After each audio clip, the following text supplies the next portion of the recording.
Hi. Hi.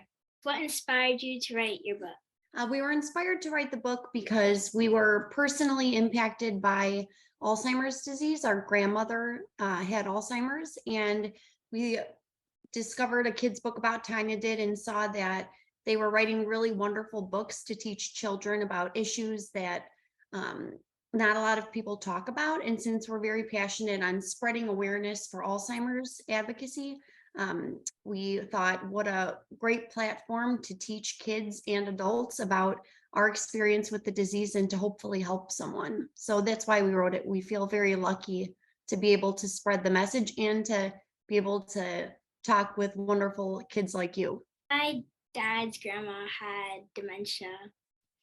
Sorry to hear that. Yeah, I'm sorry. Did you ever get to meet her? Like when I was really little, but I don't remember her. Hmm. But like when I was reading the book, like my dad brought it up and I got to see like photos of her and it was really cool. Yeah. Oh, that's really nice. But it was really cool because like apparently she would like tap dance and she like loved music and I like listening to music too. What did you think was easy about writing your book and what was hard? I think the easiest part about writing our book was that we have a personal connection to Alzheimer's disease. Our family is very close, and we grew up really closely with our yaya, our grandma, who the story is about. And we'd lived everything with her, and it was just a very easy process to write the book because we love her, and the story was it just hit home for us. And Kiki and I have been involved with Alzheimer's advocacy and raising awareness for Alzheimer's, so a lot of that stuff just kind of it just like comes naturally to us since we've been doing it for so long. And I just feel really comfortable talking about that. I think the hardest part about writing the book was, it's scary writing a book kind of because you don't know who's going to like it. You don't know if someone's going to read it, if they're going to want to read it. You don't know what kids like you are going to think about it when they read it, what kind of questions they're going to ask. I thought the book was really cool. Oh, Thanks. I just like enjoyed reading the book entirely and like I think it was like cool that you're like trying to teach kids about like Alzheimer's and how it's like important to know about. I was also wondering if your family has read the book and if they have, what did they think about it? They have read the book. Our family and friends, we have a really good support system. And so we write a little bit about our family. We come from a big Greek family, which is they're really loud and wild, and we love them and we're very close. So they were very, very proud of us. They read it. It's on everybody when you walk into their homes. It's right on the coffee table in front. So they're very proud that we were able to tell our story. And that we were able to share the wonderful things about our grandmother in the book. So they're really excited. They love it. They tell everybody about it. They're our biggest cheerleaders. So we're really very lucky to have a family like the one that we do. What's something from your book or about Alzheimer's that you wish everyone would know? I think I wish that everyone would know about Alzheimer's, that it doesn't matter how old or how young you are. It impacts people of every age.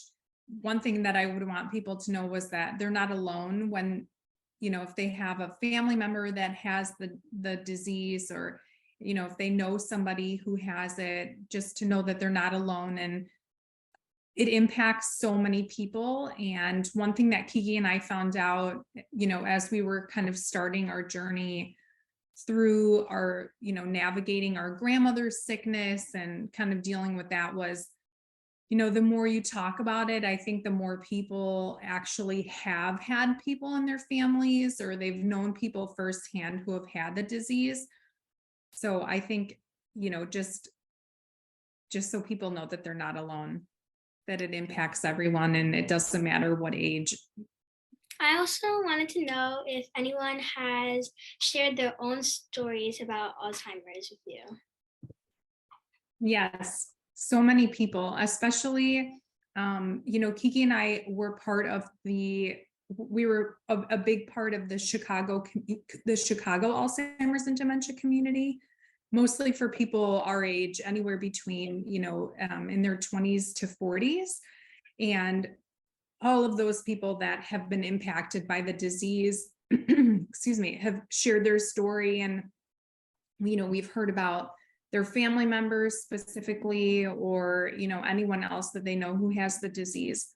Kiki and I also went to Washington, D.C., where we would lobby different members of Congress or, different people in politics to get specific bills passed and try to, raise awareness for Alzheimer's. And when we would go to those conferences in DC, we would meet more people, not only from, our state, but from all over the country, which it was really interesting hearing how everyone's story is a little bit different, but they're all, collectively pretty similar situations. So Another thing, when the book came out, we were having a lot of people reach out to us, like strangers that had seen the book on a kid's book about and reached out to us and said, like, but we feel so grateful that someone's telling a story like this. And it was people all over the world that have contacted us that we don't know, that have said thank you. So that's been one really wonderful thing about this book, is that it has such a great reach. And you don't know who necessarily you think that you could help, maybe one person, but in fact, you're helping so many people out there. And that's been one really amazing thing since the book has come out.